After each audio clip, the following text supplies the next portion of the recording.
Portugal es un país periférico de Europa, separado de España por altas montañas y con amplios y sugestivos estuarios de ríos que se abren al Océano Atlántico. Esta posición geográfica del país ha empujado a los portugueses a buscar su destino en el mar. A finales del siglo XIV, este pequeño país de apenas 1 millón de habitantes tuvo el valor de lanzarse hacia lo desconocido en frágiles carabelas en busca de nuevas vías de navegación.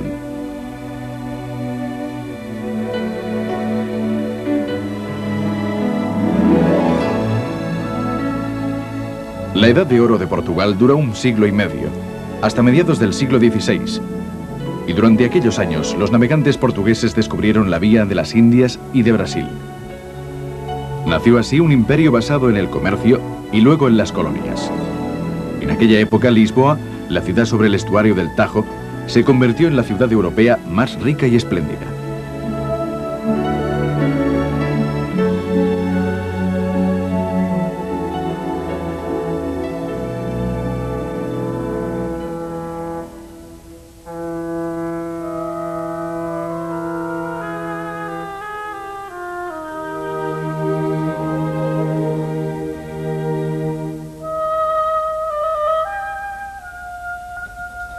Lisboa tiene 800.000 habitantes, mientras que el área metropolitana de su provincia alcanza los 2 millones. La ciudad, que vista desde el mar parece uniforme y llena de luz, presenta en su interior diferentes ambientes debido a los distintos periodos históricos y a las vicisitudes del terremoto que, hace 2 siglos y medio, destruyó gran parte de Lisboa. Precisamente su asentamiento sobre suaves colinas crea las condiciones para que aparezcan barrios de aspecto y funciones distintas. Las pendientes, a veces notables, se superan gracias a los tranvías y a los funiculares. En la actualidad, Lisboa todavía impresiona por su dulzura reservada, por la gentileza de sus habitantes y por una atención especial a los detalles y a los recuerdos del pasado.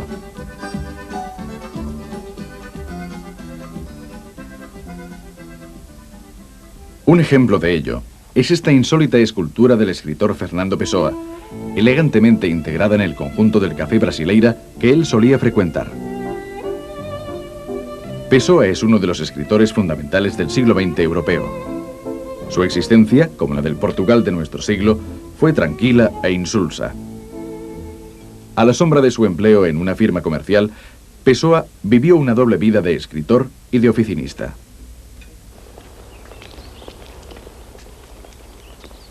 El terremoto de 1755 marcó un hito fundamental en el urbanismo de la ciudad. Después del cataclismo se emprendió un racional proceso de reconstrucción que confirió a Lisboa un aspecto moderno, adelantado a su tiempo. De aquel desastre queda el recuerdo de la iglesia semiderruida del Carmo, que era una de las iglesias góticas más grandes de la ciudad.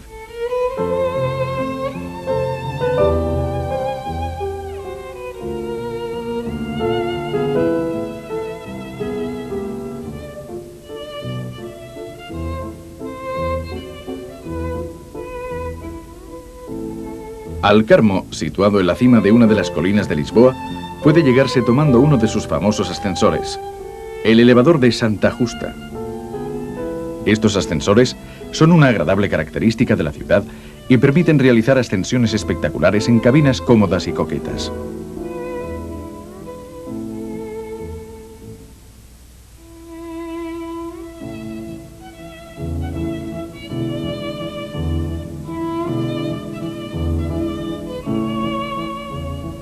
Desde la terraza superior pueden admirarse a la perfección los barrios del centro del siglo XVIII y el conjunto laberíntico de la Alfama, el barrio más antiguo de Lisboa.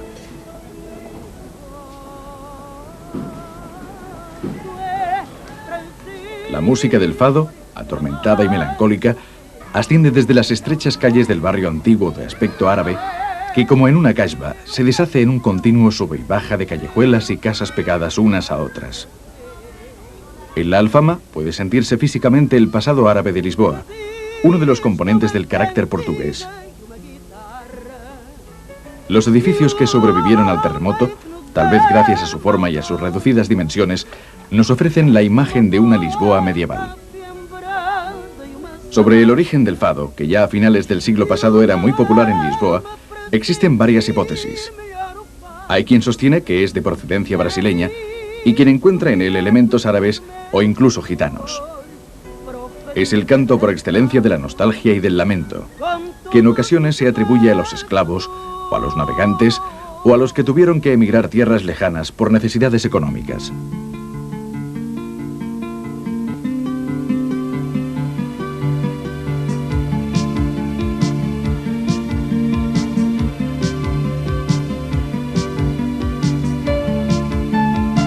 Entre la madeja de calles emerge la catedral, llamada Sé, o sede del cardenal, de estilo románico gótico con un claustro adosado. En esta parte de la ciudad se hallan los vestigios más antiguos de Lisboa. Cerca de la iglesia se alzaba el teatro romano y donde ahora se alza la catedral estaba la mezquita de los moros, dominadores de la ciudad. La catedral representa el monumento simbólico de la victoria cristiana sobre los árabes, que tuvo lugar en el siglo XII, de la mano de Alfonso Enríquez, el fundador del Estado portugués.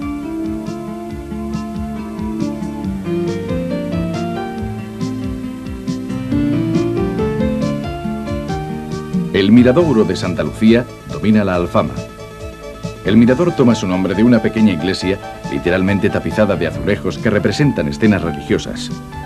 Una costumbre muy arraigada en las iglesias portuguesas. En la parte más alta de la Alfama se levanta el castillo de San Jorge. Construido por los visigodos, más tarde fue transformado en fortaleza por los árabes y posteriormente, tras la conquista cristiana, sufrió su última modificación. Desde sus muros y terrazas se disfruta de una hermosa vista de la parte antigua de Lisboa y del Tajo.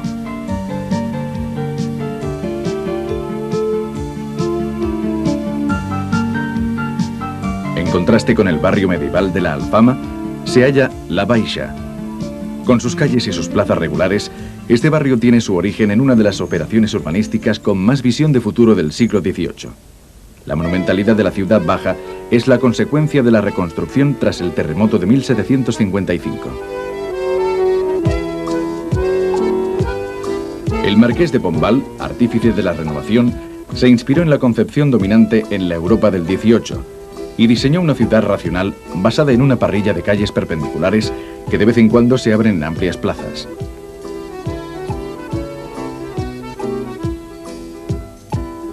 La Rua Augusta es la calle principal de la Baixa, el barrio comercial y de las tiendas antiguas.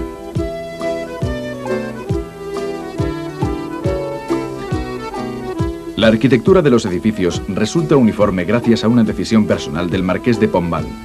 También se tuvo en cuenta la altura y los materiales de construcción para evitar que los edificios se derrumbaran en caso de un futuro seísmo.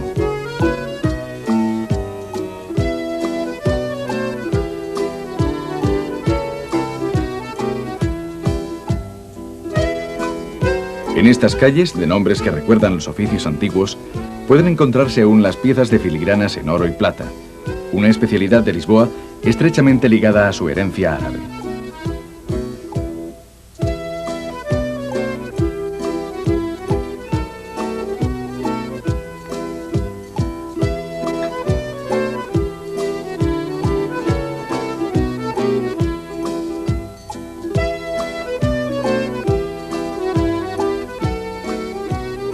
La Rua Augusta, que parte de la Plaza del Comercio, a la orilla del Tajo, termina en otra gran plaza, la de Don Pedro IV, conocida como Rocío.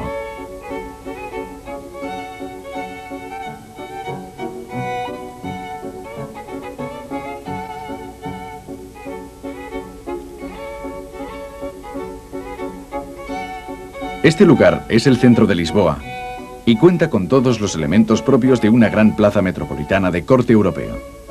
El monumento al rey Pedro IV, fuentes alegóricas y un gran teatro que proporciona a la plaza su fachada monumental.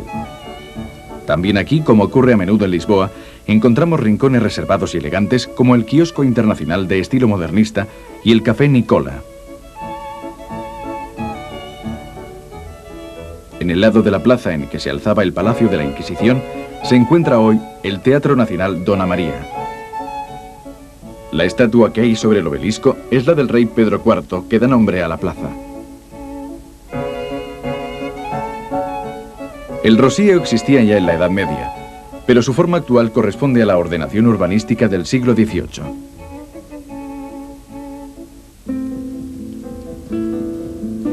A la derecha del teatro, en la plazoleta São Domingos, se encuentra una antigua bodega, la Ginginha, en donde se sirve un característico aperitivo de quintas.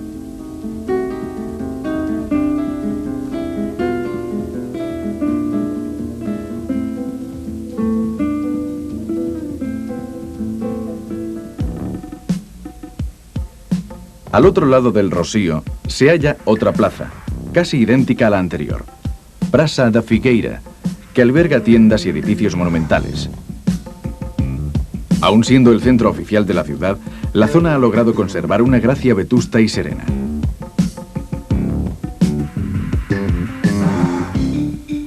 En sus inmediaciones se encuentra otro monumento típico de la graciosa arquitectura lisboeta, la Estación, un edificio de finales del siglo pasado que más bien parece un palacio de las 1001 noches.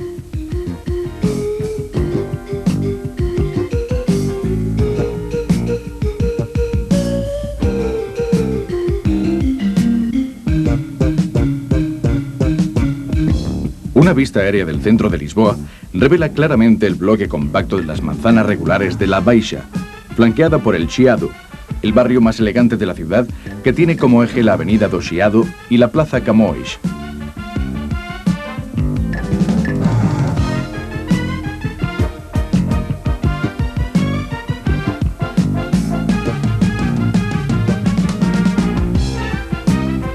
El sentido de toda la operación de reconstrucción del centro de Lisboa resulta evidente cuando se observa la ciudad desde el Tajo y se tiene un primer plano de esa gran puerta sobre el agua que es la Plaza del Comercio, desembocadura del barrio de La Baixa. Se trata de una de las mayores plazas de Europa. Es un enorme rectángulo con edificios porticados, delimitado por un arco del triunfo y un monumento ecuestre en el centro.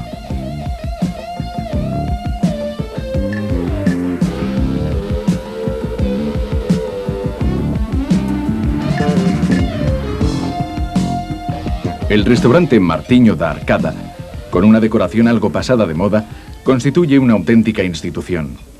En las paredes se hallan retratos de Pessoa, que era uno de sus clientes habituales.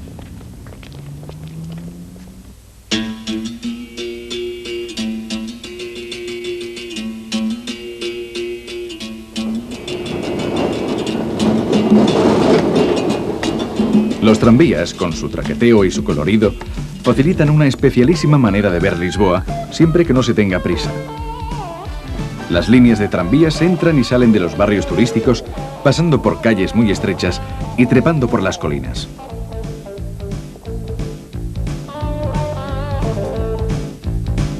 Además de los tranvías, llamados localmente eléctricos, están los funiculares blancos y amarillos que permiten superar cómodamente desniveles vertiginosos.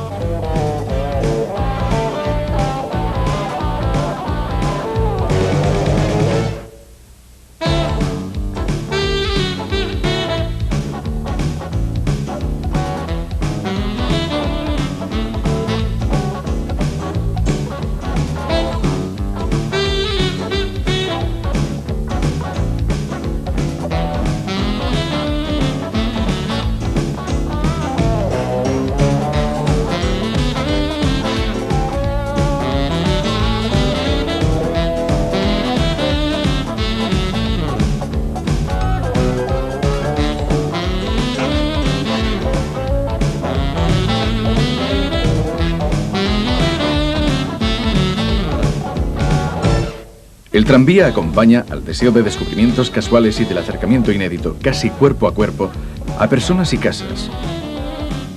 Se rodean plazoletas sombreadas y seductoras, como la Plaza de las Flores. Se observan escenas de la vida cotidiana. Se tiene casi la impresión de estar violando el secreto de las conversaciones ajenas. Se ven pasar fachadas sorprendentes, como la de la Casa dos Bicos, del siglo XVI.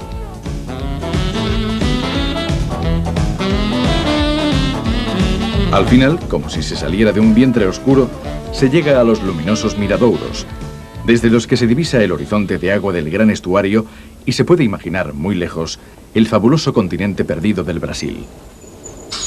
Tal vez en alguna ocasión el funicular va demasiado lento para que merezca la pena subirse, pero siempre resulta práctico si hay que transportar algún paquete pesado.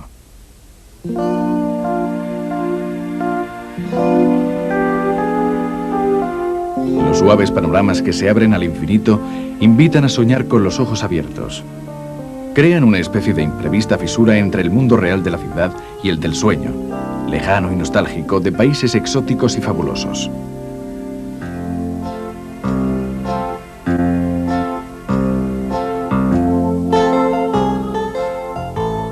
Este estado de ánimo, los portugueses lo denominan de una manera especial: saudade. Es un sentimiento complejo formado por el lamento, el fatalismo, el deseo insatisfecho y la poesía. El Tavares, un restaurante del siglo XVIII, constituye un símbolo del pasado opulento de Lisboa. Espejos, cristalerías, dorados y estucos representan un marco incomparable para auténticos festines gastronómicos.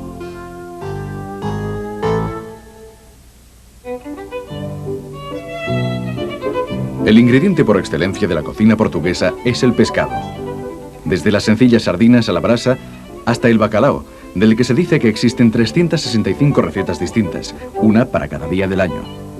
Sopas de pescado y de mariscos, menestras a base de col y salchichas, o el cerdo a la portuguesa acompañado de mariscos, son algunos de los platos típicos de esta cocina que combina perfectamente los frutos de la tierra y del mar.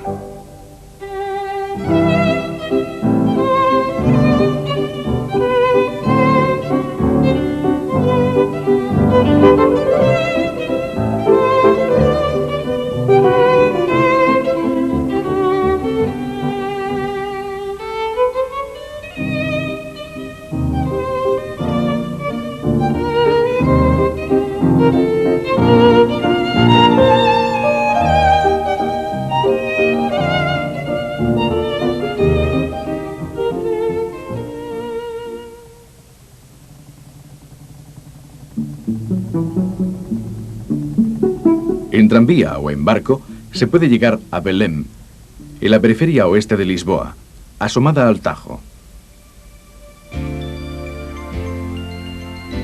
En este barrio es donde más abundan los testimonios de estilo manuelino, un movimiento artístico que representa la transición al Renacimiento en Portugal. La torre de Belém, la balsa de piedra como se la define, constituye su símbolo más evidente. Su perfil recuerda el de una nave que zarpa.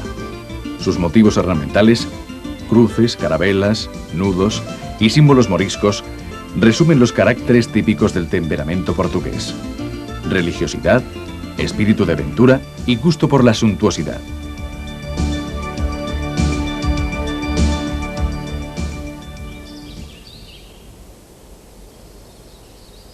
Desde el vecino puerto de Belém zarpaban las carabelas hacia sus largos viajes de descubrimiento.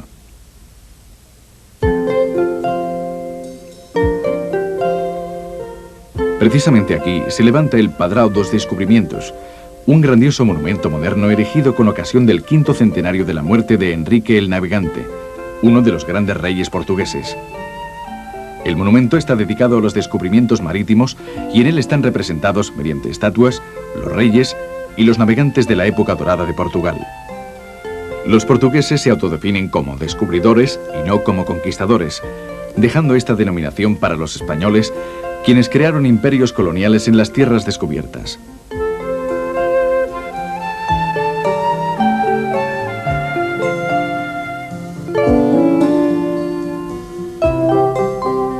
Belém no solo es conocida por sus monumentos, sino también por unos deliciosos pastelillos que pueden saborearse en un viejo local que, como es habitual, tiene un estilo y ambiente propios.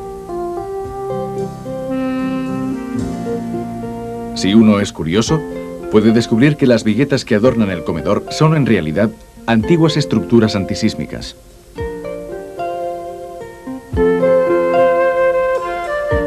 En Belém, suburbio privilegiado de Lisboa, se alza también un palacio real con un gran jardín de plantas exóticas y el mayor monumento de la ciudad. el convento dos Jerónimos, junto al que se encuentran los edificios que albergan el Museo de Arqueología y Etnología y el espectacular Museo de la Marina.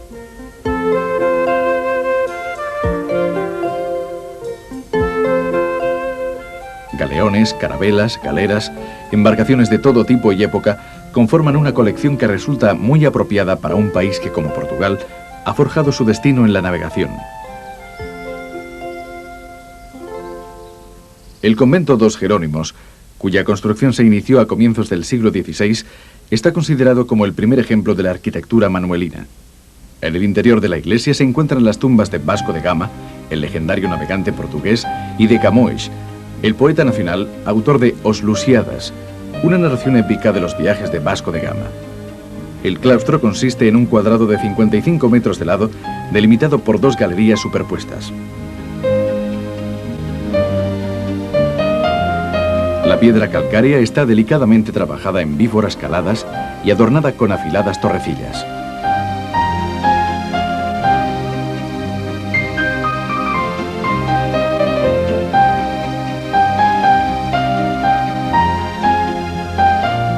Los pilares y la balaustrada de la galería superior están decorados con las consabidas carabelas, entramados vegetales, medallones, nervaduras, extrañas figuras que parecen salir de las columnas.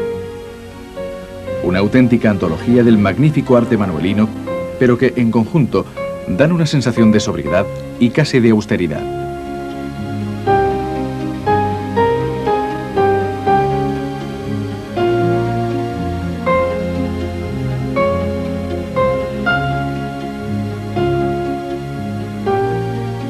La unión de lo moderno y lo tradicional. Por un lado, el monumento a Cristo Rey que domina la ciudad desde la orilla sur del Tajo y que recuerda a Río de Janeiro.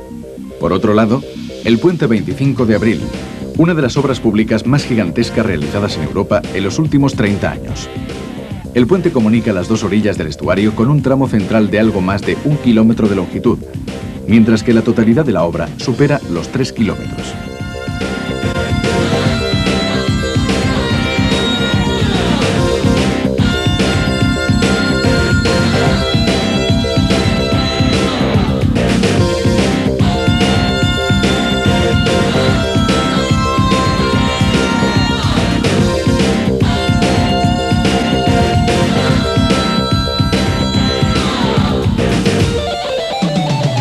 Lisboa está cambiando de aspecto.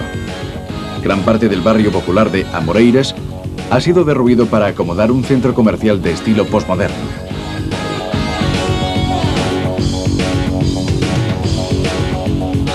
Su constructor, Tabeira, se ha inspirado en las torres medievales, pero no ha escatimado la utilización de cristales, mármoles y colores que contrastan con la sustancial homogeneidad de la Lisboa histórica.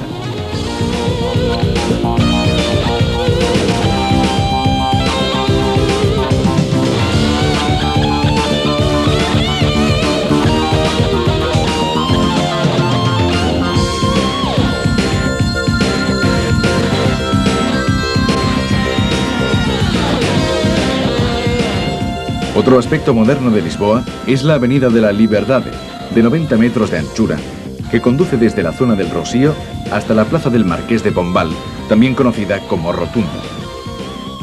Esta avenida arbolada, al estilo de finales del siglo XIX, desempeña una función de escaparate internacional análoga a la que cumplen los Champs-Élysées o Via Veneto. En esta parte de la ciudad se alza la Praça do Touros, escenario de las corridas de toros. Al contrario de lo que ocurre en la fiesta de nuestro país, en que el torero corre un gran riesgo, el espectáculo portugués es más moderado. Precisamente para evitar que la vida del torero corra un peligro excesivo, el torero va a caballo y al toro se le recubren los cuernos con cuero.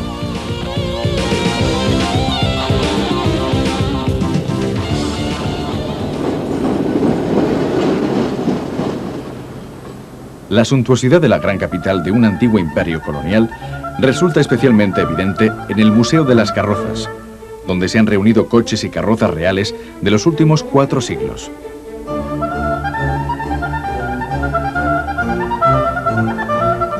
Este amor por el lujo y la ornamentación, ampliado en la época barroca, constituye en origen una característica árabe que testimonia el largo periodo de dominio de este pueblo sobre Portugal.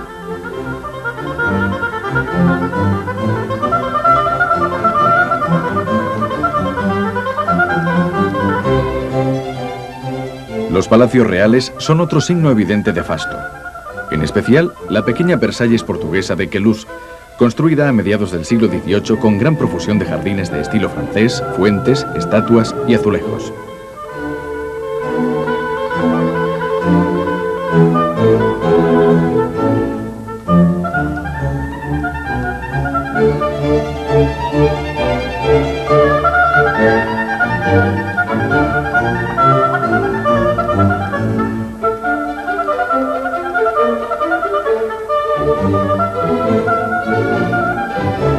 La impronta dejada por los árabes en Lisboa se advierte también en el uso de los azulejos de colores de origen morisco que con 1000 variaciones técnicas siempre se han utilizado en Portugal desde los tiempos de la invasión. Aunque haya una cierta influencia de los azulejos de Delft, los portugueses, en sus formas y colores actuales, blanco y azul, son sin duda un factor ornamental de raigambre únicamente árabe. Su temática es muy variada. Acontecimientos históricos, motivos religiosos, las omnipresentes carabelas, temas abstractos.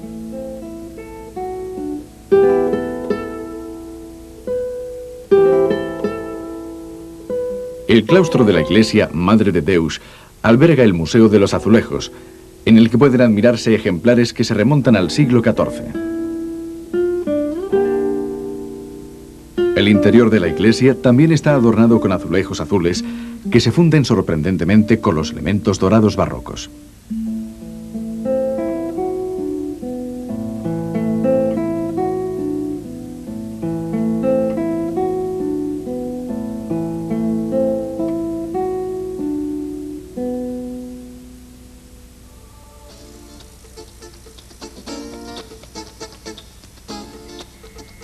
En los alrededores de Lisboa se puede disfrutar de espléndidos paisajes de ríos y playas de moda, como Estoril y Cascais.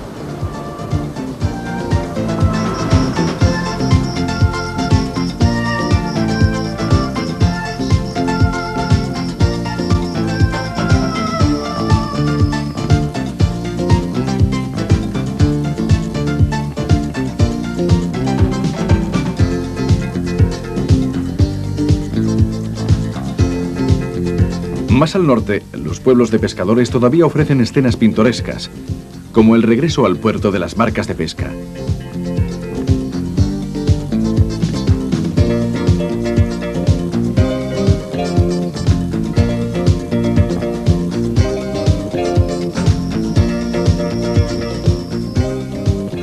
En el interior, en las colinas de Sintra, se alzan 3 fabulosos edificios históricos.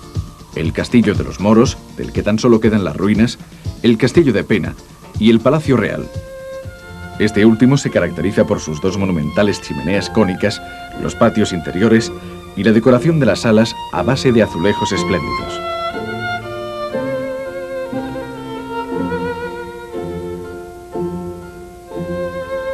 El núcleo central del palacio, construido a finales del siglo XIV en estilo mudéjar, recuerda la Alhambra de Granada.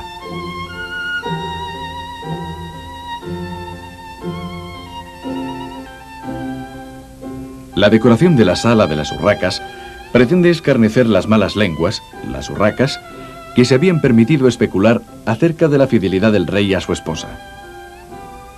Igualmente sugestivas son la Sala de los Árabes, con una fuente central, y la Sala de los Cisnes, cuyo techo del siglo XVI está decorado con pinturas de cisnes y azulejos.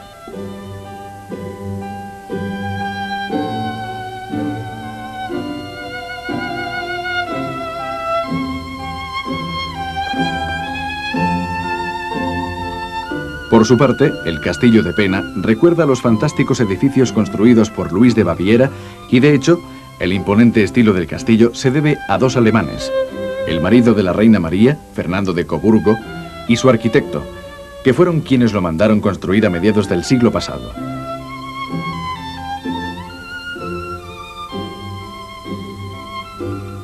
A pesar de la ágil combinación de torres góticas y cúpulas renacentistas, de fantasías moriscas y ventanas manuelinas, el conjunto resulta agradable.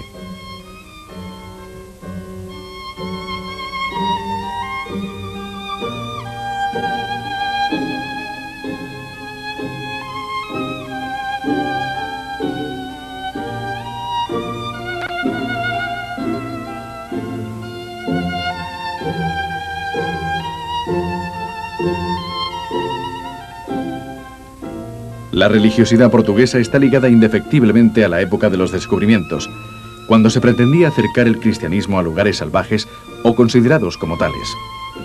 En la actualidad, la religión constituye todavía un elemento importante de la vida de este país. El santuario de Fátima recuerda la aparición de la Virgen a 3 pastorcillos durante la Primera Guerra Mundial y las profecías que nunca han sido reveladas al mundo.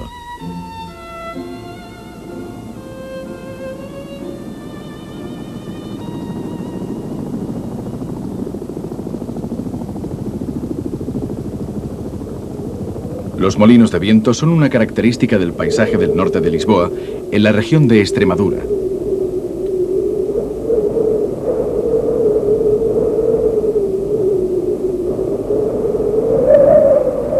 Aquí, entre colinas y valles barridos por el viento, se construyeron los principales centros religiosos de Portugal: Fátima, el monasterio de Mafra y sobre todo el monasterio de Batalha, erigido en recuerdo de la victoria portuguesa en la batalla de Aljubarrota a finales del siglo XIV, que significó la independencia de Portugal respecto a España.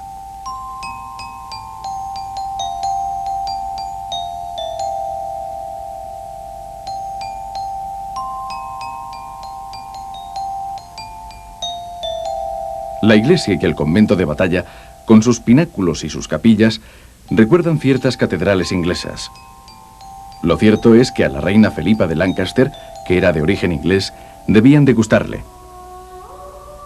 La capilla del fundador, rematada por una cúpula octogonal, está rodeada de arcos finamente trabajados.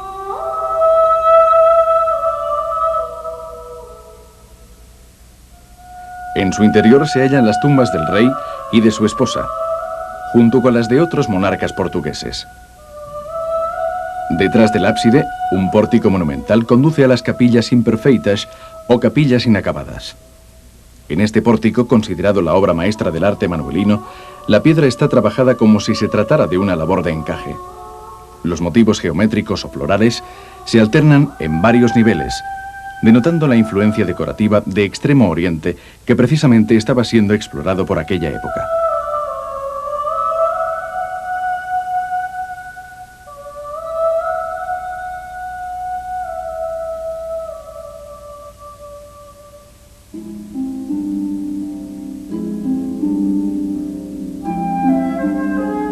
Las 7 capillas inacabadas, bien visibles a vista de pájaro, están dispuestas radialmente, de manera que forman, junto con el pórtico, un espacio octogonal. Este espacio vacío, que nunca fue abovedado, tiene una seducción especial, dando la sensación de que solo el cielo pudiera ser su única cobertura.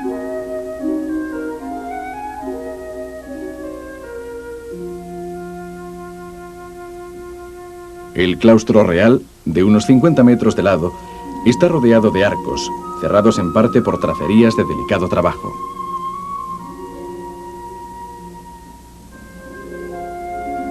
Los efectos de la luz filtrada a través de los motivos ornamentales de esas tracerías producen la impresión de hallarse en una estancia árabe. En su conjunto, Batalha representa la clave sintética de los diversos elementos que han contribuido a la formación del carácter y el arte portugueses: la influencia decorativa árabe, la ligereza del gótico norteeuropeo y, en fin, la locura aventurera que no se detiene en la navegación, sino que continúa en la arquitectura.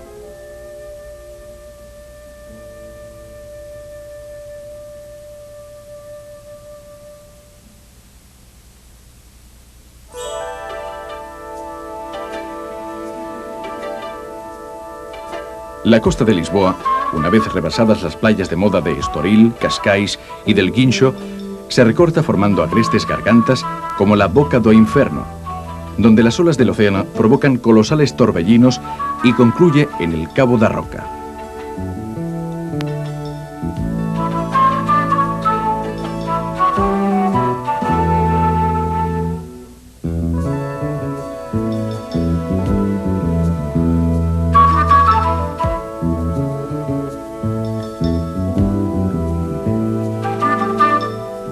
Realmente, es fácil imaginar que el mundo que conocemos se acaba aquí y que más allá está lo desconocido.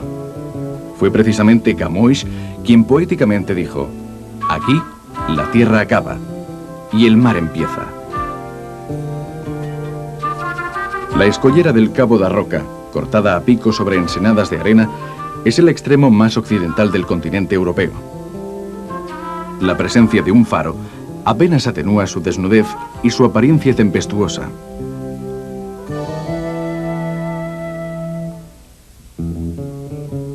Con el tiempo, esta escalofriante sensación de extravío se transformó en el estímulo de la partida. El miedo a lo desconocido se convirtió en fiebre de descubrimientos. Así comenzó la aventura de Portugal.